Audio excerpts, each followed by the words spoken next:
The year 2024 has been a chaotic year as far as global geopolitics is concerned. For those of you who have been following my classes from the start of the year, you might remember I had told you that 2024 is the year of elections. And we had assessed that in an election year where nearly 100 countries are headed towards elections, there will be change in governments, leading to change in policies, also bringing chaos, instability, violence and protests as well. And as we anticipated, 2024 has indeed been the year of protests and instability.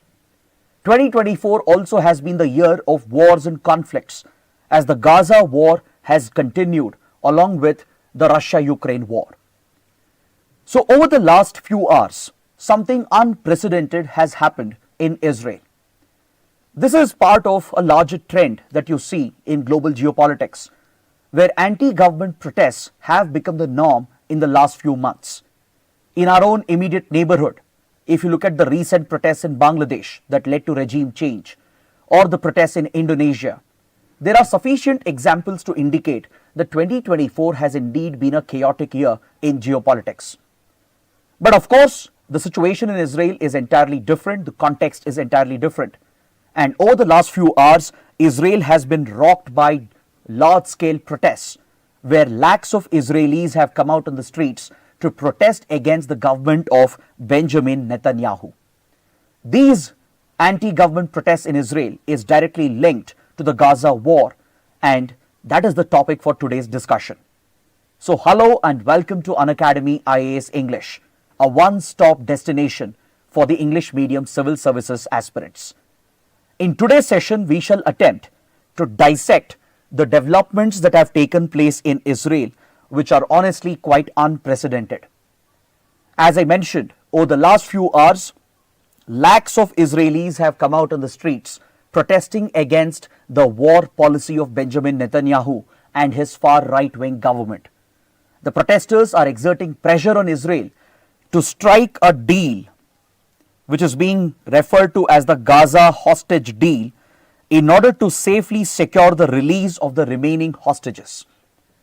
So in today's session, we shall understand these events, analyze these developments and understand its impact on the Gaza war, understand the impact on Israel-Palestine issue and the geopolitics of West Asia and how it could affect India. So before we start this discussion, we have a very important announcement. Unacademy IAS is bringing out a free 7-day trial period so that all the civil services aspirants can have free access to our IAS classes. This offer is available only till the 3rd of September. If you enroll before tomorrow 12 p.m., you will be able to access all the classes available on the Unacademy platform, attend the live sessions for a 7-day trial period in order to check the quality of the classes and the educators. This is the best opportunity for you to expose yourself to the classroom offering of Unacademy, and this will give you access to the tests and the test series as well. So kindly make use of this opportunity, and the link for the same is provided in the description box below. And before we start the discussion, if you guys are benefiting from our initiatives, do support us with your likes, your comments, and don't forget to subscribe to our channel.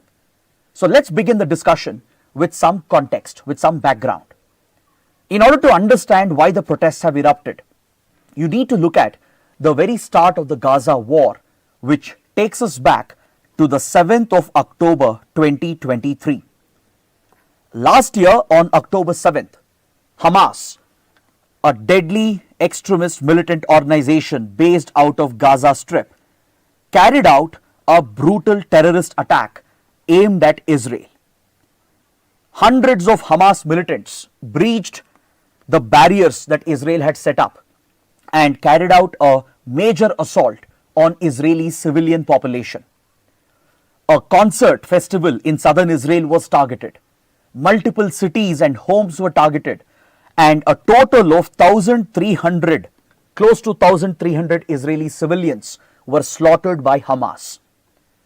Apart from killing Israeli civilians in this deadly terror attack, around 251 Israelis were taken hostage.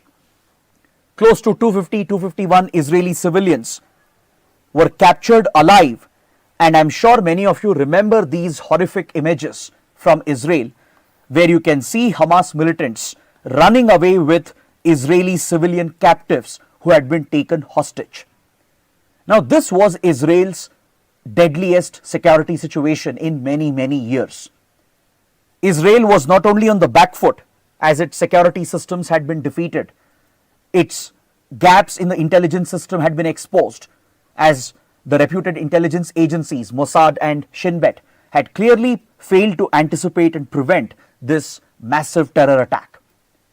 Following this setback, there was outrage across Israel, not just against the attack and against the loss of lives, but there was an immediate appeal from the citizens, especially from the hostage families, to the Israeli government to ensure the safety of the hostages, to secure their safe release so that the 250 plus hostages, at least their lives could be spared. But Israel had a very different retaliation or a reaction to this incident. Israel went to war, a full frontal attack against Hamas, and Israel ruled out any talks or negotiations with Hamas. And over the last few months, during the course of the Gaza conflict, several of these hostages have been killed. Some of them by Hamas itself, and some of them in accidental fire by Israeli forces. According to credible reports, more than 100 hostages, around 100 to 108 Israeli hostages are still alive, and they still remain in Hamas custody. A few of them have been killed, around 35 hostages have been killed during the course of the war, and Israel blames these killings on Hamas. Allegedly, Hamas has killed some of these hostages. But Hamas has a counterpoint. Hamas alleges that Israeli strikes, which have been continuing over the last many months, has ended up killing some of the hostages. And there are few hostages who managed to escape, and some of them were safely secured by the Israeli defense forces during the course of the conflict. So today, as of now, close to 100 Israeli hostages remain in the custody of Hamas, and the incidents related to the hostage situation is what has led to the current crisis in Israel. The protests were reported across Israeli cities, from Tel Aviv to Jerusalem to even other minor cities. Massive protests have broken out. In fact, Israel's powerful labor union has called for a general strike today, calling for complete disruption of essential services from airport operations to banking to healthcare. But also these protests signify a fundamental divide and a split in Israeli politics and Israeli society. On one hand, there are those who blame Benjamin Netanyahu and his far right-wing politics and his warmongering cabinet for the disastrous situation that the hostages are currently found in. There are others who back the Israeli government to wipe out Hamas and to not negotiate with the terrorists. So let's examine, where does the truth lie? We may not be able to find a right answer given the complex nature of the conflict and the history of Israel-Palestine issue. But given the circumstances, let's analyze the developments and its potential impact. So after this deadly attack on October 7th last year, Benjamin Netanyahu, who belongs to the far right-wing Likud party, has always promoted a very forceful approach, a military-based approach to tackle outfits like Hamas and even to deal with the Palestinian question. Benjamin Netanyahu, immediately after the attack, stated that there will not be any kind of negotiations with Hamas, even though pressure was mounting to secure the lives of the hostages who had been captured by Hamas. Netanyahu's government ruled out any talks with Hamas and declared outright war against Gaza. The target for Israel was Hamas, and Netanyahu had sworn to wipe out this extremist outfit and not settle for anything less than destroying Hamas completely.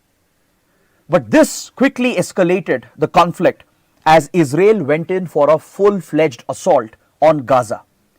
As you all know, Gaza is often referred to as an open-air prison, a small land area which has been blockaded from many years, as Israel has imposed a land and naval blockade, cutting out Gaza from rest of the world. Millions of Palestinians have been trapped in this narrow land corridor, which has been controlled and administered by Hamas, which won the elections back in 2006. So this extremist outfit was also the administrative authority of Gaza. And ever since the war began, Israel has unleashed its firepower and used allegedly disproportionate force to decimate Gaza in the name of fighting terrorism. And allegations have come up that Israel has used disproportionate force, which has flattened the entire city, the entire Gaza region. And according to, again, credible reports, more than 40,000 Palestinians have been killed. And many of them, majority of them, would be innocent Palestinian civilians who have nothing to do with extremist groups like Hamas. This has led to allegations of genocide against Israel. Countries like South Africa, they have pressed genocide charges against Israel at International Court of Justice. Several resolutions have been tabled at UN Security Council criticizing the disproportionate use of force by Israel. Israeli army and air force have used brutal force from airstrikes to ground invasion to decimate the civilian territory, targeting even schools, colleges, hospitals, and even houses and residential localities. Israel's defense is that Hamas has created an extensive terrorist network. It has built several kilometers of underground tunnels under schools and hospitals to use them as a shield or as a cover. And hence Israel says that it is justified to target even civilian infrastructure and civilians in order to get to the terrorists. So as you can see in the image, Gaza today stands destroyed almost completely. All the civilians have been pushed into one corner at the Rafah border crossing near Egypt. Israel was even accused of preventing humanitarian aid and assistance, and only after global pressure from US and other countries did Israel allow some humanitarian aid to be delivered to the Palestinians. According to reports, Israel has used enormous firepower, which leads to allegations of disproportionate use of force. Several analysts and experts have compared the bombing of Hiroshima and Nagasaki and the explosive quantity that was used, and they say that the explosives used by Israel in Gaza in the last few months far exceeds the explosive capacity of the nuclear bombs that were dropped on Hiroshima and Nagasaki. According to reports, thousands of missiles and rockets have been fired by Israeli defense forces, and the explosive quantity stands in the range of 65 to 85,000 tons according to several reports. This, as expected, has caused extensive civilian damage, leading to 40,000 plus Palestinian deaths, including innocent women and children, triggering one of the worst humanitarian crisis situations that we have seen. Israel has even stepped up its covert war against its covert rivals such as Iran and Iranian proxies. In fact, Hamas, the extremist outfit in Gaza which carried out the terror attack, in itself is a proxy of Iran.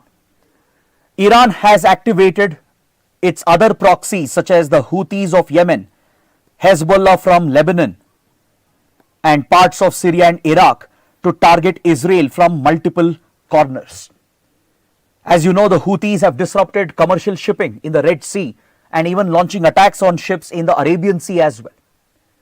Hezbollah has also entered the war targeting northern Israel, and Israel has retaliated against Iranian assets, and it has even assassinated few top Iranian officials belonging to the IRGC, which is the paramilitary covert organization of Iran. In fact, recently the leader of Hamas himself, Ismail Haniyeh, was assassinated in an Israeli operation. That too when Ismail Haniyeh was in Tehran attending the presidential inauguration of the new Iranian president.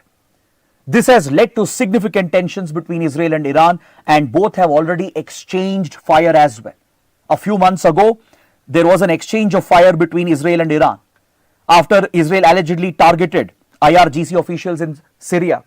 Iran retaliated by firing hundreds of drones and missiles and rockets aimed at Israel. Even though Israel managed to defend its airspace, it has increased the tensions, and after the assassination of Ismail Haniyeh, Iran has sworn revenge against Israel, and the covert war also continues in the region, which has destabilized the entire West Asia region. Now, these events are of significant interest for India because we have an ideological commitment on the Israel-Palestine question. India believes in the two-state solution. We continue to back the right of Palestinians to have their own country, which was indeed violated by Israel when it unilaterally declared independence in 1948. Over the decades, Israel has continued to expand its illegal occupation of Palestinian territory, even going to the extent of promoting illegal Jewish settlements, which is seen as illegal under international law. So even India, which initially backed Israel to fight terrorism, we condemned the act of terrorism correctly on October 7th and backed Israel's right to defend itself against terrorism. But India also has put pressure on Israel when it comes to its disproportionate use of force against Palestinian civilians. India also, with other countries, has expressed concern about the humanitarian situation that Israel has triggered in Gaza. Now, why am I telling you this entire story? Many of you might even be aware of this. This context is very essential to understand what is happening currently in Israel, to understand the policy of Benjamin Netanyahu and his war cabinet. It is alleged that the far-right politicians led by Benjamin Netanyahu and his cabinet ministers, they have been obsessed with using this opportunity to target Hamas, to wipe out Hamas, even at the cost of decimating Gaza and even at the cost of losing their own civilians who have been held as hostages by Hamas. Now, this is what leads to concern about the policies of Benjamin Netanyahu, which has been increasingly criticized, not just at the global level by other countries and critics of Israel, but even internally within Israeli society, within Israel's politics, the division has started to emerge. Now, if you look at Netanyahu's stand right from the beginning, Netanyahu, along with his far right-wing radical politicians who have always backed the use of maximum force, who have always tried to wipe out Palestinian rights, have used the terror attack as an opportunity, and they have sworn to destroy Hamas completely. When the war began, Netanyahu stated that the only objective of Israeli state is to decimate Hamas. There will be no talks with terrorists, no exchange of hostages. And this position has put Israel today in a very complicated position. This position creates more complexities with regard to the war. But if you look at the past, there is a history of exchange of hostages and prisoners between Israel and Palestinian outfits. In this geopolitical chessboard, in this prolonged geopolitical game that has been played out in the region, there have been many instances where Israel had captured Palestinian militants, be it the militants of Palestinian Liberation Organization, the PLO, or Hamas, or even Islamic Jihad. Several Palestinian militants who were held in Israeli custody had been released when Palestinian extremist outfits had captured Israeli soldiers or Israeli civilians as hostages. There have been numerous such instances in Gaza and also in West Bank where there has been a prisoner hostage exchange. So this is a precedent which has been seen historically as well. It has allowed for tensions to be neutralized, and it has allowed for saving the lives of hostages in exchange for release of prisoners. But of course, this is just one side of the argument. If you look at the other side of the argument, should a government ever talk to terrorists? Should a government set the wrong precedent by talking to terrorists and exchange even terrorists in order to release the hostages and secure their lives? This always remains a challenging question and a very difficult choice for any government, not just for Israel, but for any government around the world. We in India ourselves have dealt with such hostage situations, which I'm going to mention at the end of the class. Right now, the hostage families, I told you, right, there are at least around 100 Israeli hostages who are still in the custody of Hamas. These families of hostages, who are obviously concerned about the safety, the well-being of their family members, they have managed to bring about a public opinion, and they have even formed forums and brought out a lot of publicity to bring pressure on the Israeli government to ensure that war is not the solution. As Israel goes for a complete full-fledged war with the aim of decimating Hamas, it leaves no scope for release of hostages, and there is no scope for even ceasefire talks to continue. Ceasefire talks have been going on with the mediation of United States, Egypt and Qatar, where Israel and Hamas have been negotiating and had even agreed for a humanitarian truce in the last few months. There was an instance last November where few of the hostages were exchanged as well. A few hostages were released by Hamas in exchange for the humanitarian truce, and Israel agreed to release a few Hamas militants as well from custody. So there is a clear precedent, but right now the remaining hostages, their families and the civil society which backs them, they are standing with the families, bringing pressure on Netanyahu. Because the day before yesterday, there was something which was tragic, which occurred as far as the conflict was concerned. See, right now in Israel, not everyone is backing the war, or at least the policy of Netanyahu. There are many Israelis who believe that outright revenge against Palestinians is not the way out. Revenge is not victory. There are others who are blaming Netanyahu and his policy for the entire crisis, and they are calling for a reform in the policy, the war policy of Israel in dealing with Hamas and the situation in Gaza. But coming to the actual reason, the immediate trigger for the recent protests, this is connected to 6 specific hostages who were recently discovered dead in the underground tunnels built by Hamas. The day before yesterday, Israeli Defense Forces, which were conducting a raid in Rafah, they came across a tunnel where they believed Israeli hostages were kept. And 6 hostages, you can see the images of them over here. One of them was an American Israeli citizen. These 6 hostages have been the face of this entire crisis right from the beginning. As their families have raised the issue, brought up a lot of pressure on the Israeli government, the media also has rallied behind them, and quite literally, these 6 hostages had become the face of the entire hostage crisis. Unfortunately, the Israeli Defense Forces discovered the dead bodies of all the 6 hostages. According to the autopsy which has been conducted, and Israel is basing its claims on this autopsy, these 6 hostages were killed, brutally murdered by Hamas 48 to 72 hours before they were discovered by the Israeli forces. But however, this discovery of the dead bodies of these 6 hostages has triggered a massive crisis in Israel. This is the immediate trigger for the current unrest which is occurring in Israel. Because see, there was already a peace process which was underway, which I mentioned as well.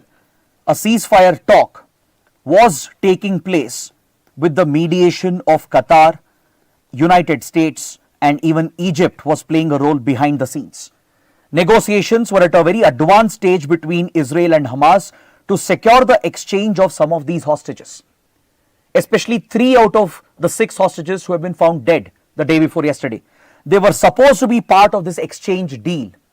There was supposed to be a ceasefire, a humanitarian ceasefire, which would have temporarily halted the war. And Israel was supposed to release a few Palestinian militants in exchange for some of these hostages. So right before the ceasefire deal could be secured, that is when these 6 hostages were found dead. So this is what triggered the uproar, because Israelis were expecting the 6 hostages to be released as part of the ongoing hostage exchange. But this has raised concerns and even conspiracy theories that Hamas might have deliberately killed the hostages to destroy the ceasefire talks. It has led to counter conspiracy theories that Israeli forces themselves might have killed the hostages in order to sabotage any ceasefire, because Netanyahu's government has been insisting on continuing the war and breaking Hamas and decimating Hamas. Let's keep the conspiracy theories aside, but the fact is the death of these 6 hostages, the discovery of their bodies, is what has triggered this massive uprising in Israel. Lakhs of Israelis, according to reports, close to 5 lakh plus Israelis across Israeli cities, from Jerusalem to Tel Aviv to Haifa, massive protests have broken out over the last 30 to 40 hours. These protests are continuing, and as I mentioned, the powerful labor union, which has a very strong influence in Israel's economy, has called for a general strike. Airport operations, banking and health operations have been disrupted, and large-scale protests have been held, and these protests have even turned violent. And the protests are mainly targeted at Benjamin Netanyahu, his government, his policies, and the far right-wing policies of the Israeli government. In fact, the protesters have labeled him the crime minister, or they've called this a biblical disaster, in a reference to Benjamin Netanyahu's pet name. He's known as Bibi. So there are calls for his resignation as well. So these anti-government protests, they are quite unprecedented. It's not just another phase in the war. It's not just another step in the war. Many experts believe this is like an earthquake event which could shake Israeli politics, and it exposes the divide in the Israeli society itself. While many protesters are against Netanyahu and his warmongering policies, there are many others who support Netanyahu as well. There are many others who have not taken part in these protests. They completely support the far right-wing politics of the Israeli government, and they believe that Israel should continue the war at any cost, even at the cost of losing 100 plus hostages, because their goal is to decimate Hamas, wipe out Hamas, even at the cost of killing thousands of Palestinian civilians and committing a humanitarian tragedy. It is this disastrous policy of Benjamin Netanyahu which comes under question during these large-scale protests that have broken out. In fact, there is one precedent which comes to mind. Just last year, before the terror attack, at the start of 2023, similar mass protests were witnessed in Israel against the policies of Benjamin Netanyahu. Last year, Netanyahu's government made an attempt to reform the constitution of Israel in order to bring the judiciary under greater control of the government. Essentially, these proposed constitutional reforms, if they had gone through the Knesset or the Israeli parliament, it would have undermined the independence of Israeli judiciary, and it would have effectively given the government control over judicial appointments.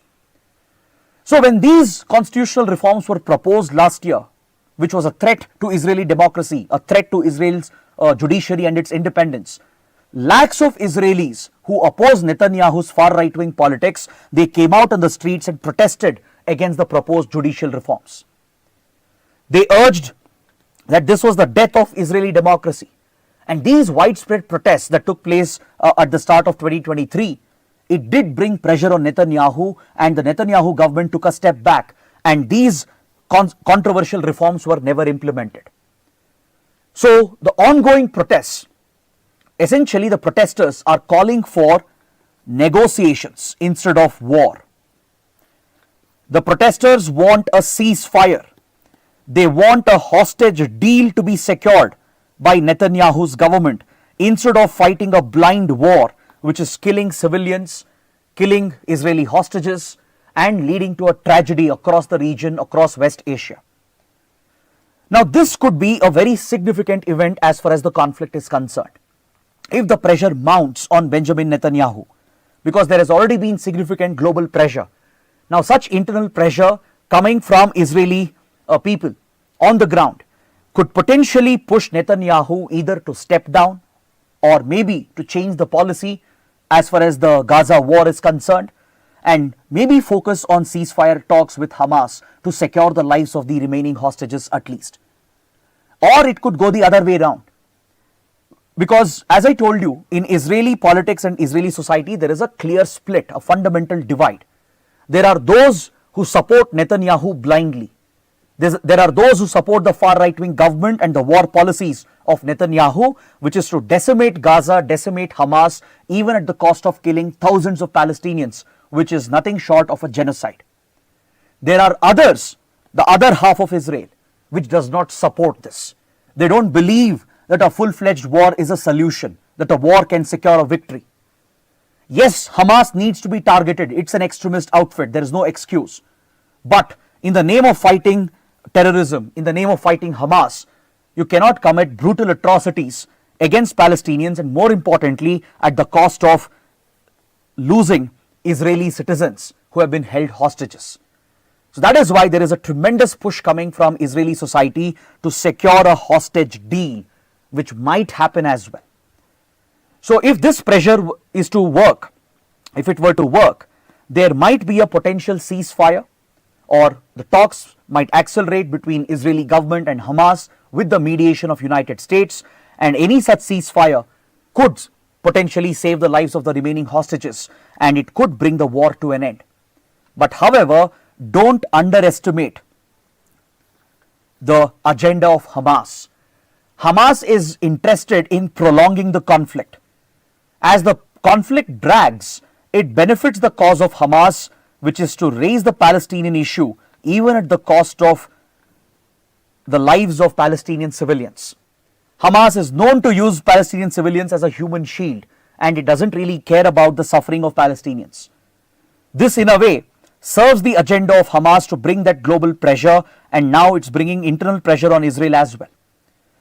And also, Hamas is insisting on certain unreasonable demands. It wants the release of deadly militants and terrorists who are in custody. Now, you tell me which government can negotiate with an extremist group and agree to release hundreds of terrorists in exchange for lives of hostages. There might be a bigger price to pay in the coming days. Hamas is insisting on a full withdrawal of Israeli troops, and Netanyahu's government is unlikely to agree to that. Hamas is insisting on complete control of key corridors like the Rafah corridor, which is a key border crossing between Gaza and Egypt. But Israel would never agree to this, because the control over these corridors is what allows Israel to keep Gaza under check. It's this blockade which has allowed Israel to dominate Gaza. So Hamas also has made few extreme demands which may not be met by Israel, even if the talks were to continue. But let's say these protests have an impact and it pushes Netanyahu on the back foot. Maybe he might resign, maybe the war cabinet could be replaced. That's one possible outcome. The other outcome is that the government will hold on, but they might be pushed to talk to Hamas, negotiate for a ceasefire by taking the help of US and Qatar, which is known to have considerable influence. Qatar in particular is known to have considerable influence on Hamas, as it has sheltered the Hamas leadership. The Americans have been taking the path where they continue backing Israel's war with billions of dollars in financial aid and weapon support, while putting some limited pressure to cut down the humanitarian atrocities. So the United States also stands accused of abetting and enabling the Israeli war in Gaza. So it would be very interesting to watch the developments in the coming days. It's too early to say how things would develop. So that's why I'm presenting the outcomes, the possible scenarios. One impact, one immediate outcome would be that this could lead to continuation of talks, and US and Qatar and others could push Israel to talk to Hamas and maybe agree for a ceasefire. You never know, this might even bring the war to an end with a possible full withdrawal of Israeli troops in exchange for all the 100+ hostages.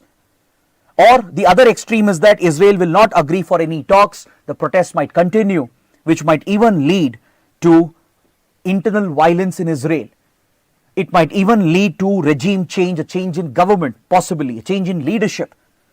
And any such event will have a ripple effect across West Asian geopolitics.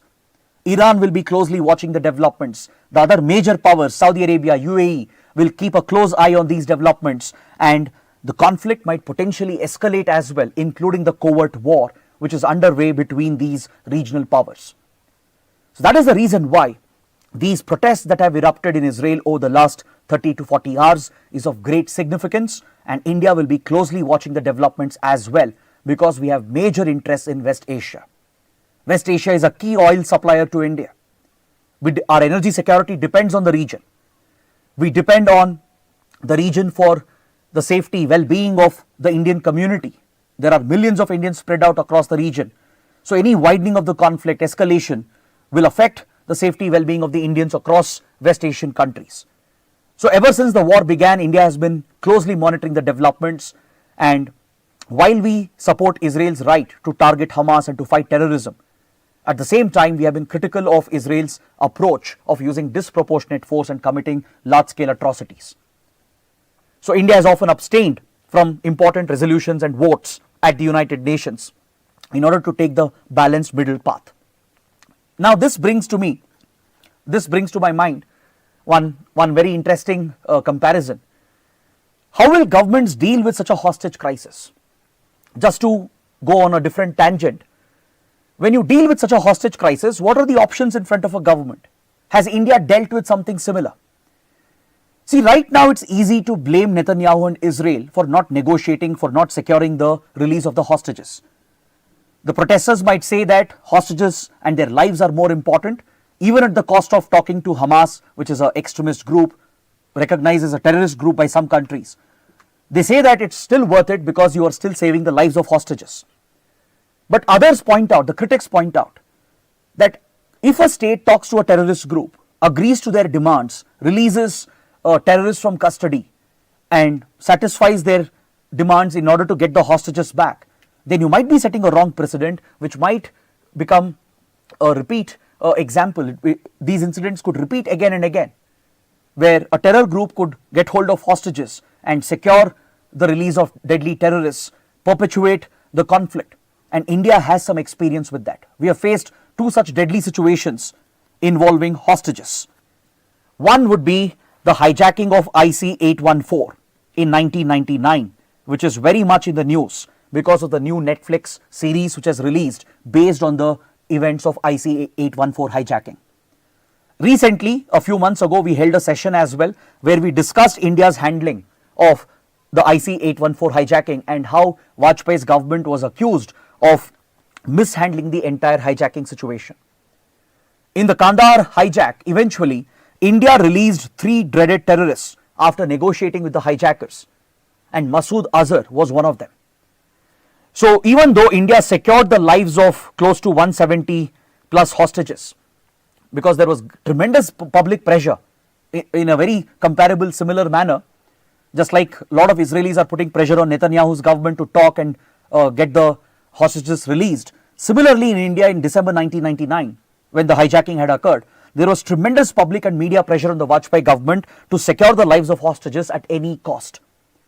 This public pressure had a big impact. It pushed the Vajpayee government to talk to the terrorists, to talk to the hijackers, and eventually we released 3 dreaded terrorists and we paid the price for that.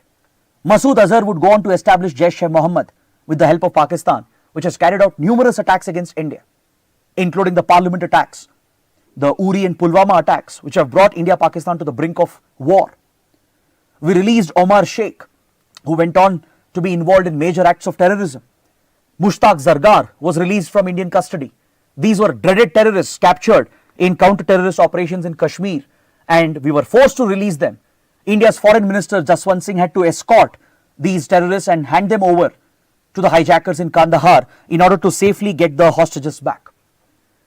So there are no easy answers here. In the world of geopolitics, there are no easy answers. There's no right or wrong. It's a world of grey. It's about what decisions you make. And there are those who support Vajpayee's decision to talk to terrorists. There are those who criticize it because it set a wrong precedent. We released 3 dreaded terrorists and we paid a big price, a very, very big price, given the spate of attacks that Jaish-e-Mohammed has carried out later on. Another crisis we faced was the 26/11 Mumbai attacks carried out by Lashkar-e-Toiba. Again, hundreds of hostages were held, be it at the Taj or the Oberoi or at the Chabad house. Hundreds of hostages were held by the Lashkar terrorists, but in this scenario, there were no demands as such from the terrorists. So India went in for the kill, India relied on the National Security Guards, the NSG, which specializes in anti-hostage rescue operations. And we neutralized all the terrorists, saving as many hostages as possible. But in the process, we might have lost a few hostages as well. So you tell me what could be the right decision. When a government faces a hostage crisis, be it the one India has faced in the past or be it the one Israel is facing currently, should the government talk to the terrorists and agree to their demands in order to secure the lives of the hostages? Of course, the lives of hostages is very crucial, very important. But my question is, should the government talk to terrorists? Should we agree to their demands in order to get the hostages back? Or should the government go all out, fight the terrorists, and hope that hostages will remain alive and we will be able to secure them? That may not happen, because in the process of targeting the terror group, the hostages might be killed, and in the current situation in Gaza, which is a prolonged war, the hostages might be killed by Hamas or by Israeli attacks, or the hostages might leave, they might lead a very horrific life for the next few weeks and months, where they remain under their captors, facing torture, humiliation, and unspeakable humanitarian tragedy. So you tell me what could be the option. What do you think? Should a government negotiate with terrorists when there is a hostage crisis? Let me know in the comments. So on this note, I would like to bring this session to an end, and we will closely track this development, whatever happens next, whether there will be a Gaza hostage deal, will the war end with a ceasefire, or will Israel continue, and what will be the impact of these protests. We will keep tracking these developments, analyzing these developments in our upcoming sessions. So if you want more such initiatives, more such videos based on current affairs, current events which are happening around us, do let me know in the comments, do press the like button, and don't forget to subscribe to our channel. That is it. Thanks for watching. Have a good evening.